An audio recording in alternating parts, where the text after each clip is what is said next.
यह है दोस्तों एक नया चैलेंज। आज देखते हैं कौन इस चैलेंज को मुकम्मल कर पाता है।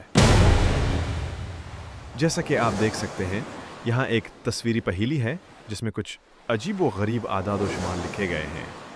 3 + 6 = 9, 2 + 7 = 18, 3 + 6 = 27।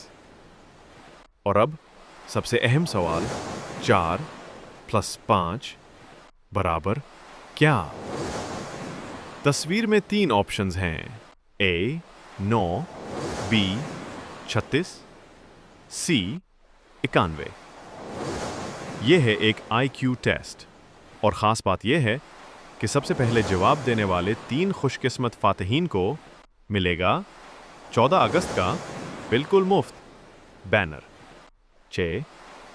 तो दोस्तों, देर किस बात की?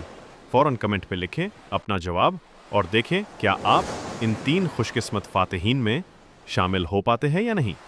हम इंतज़ार कर रहे हैं आपके जवाब का।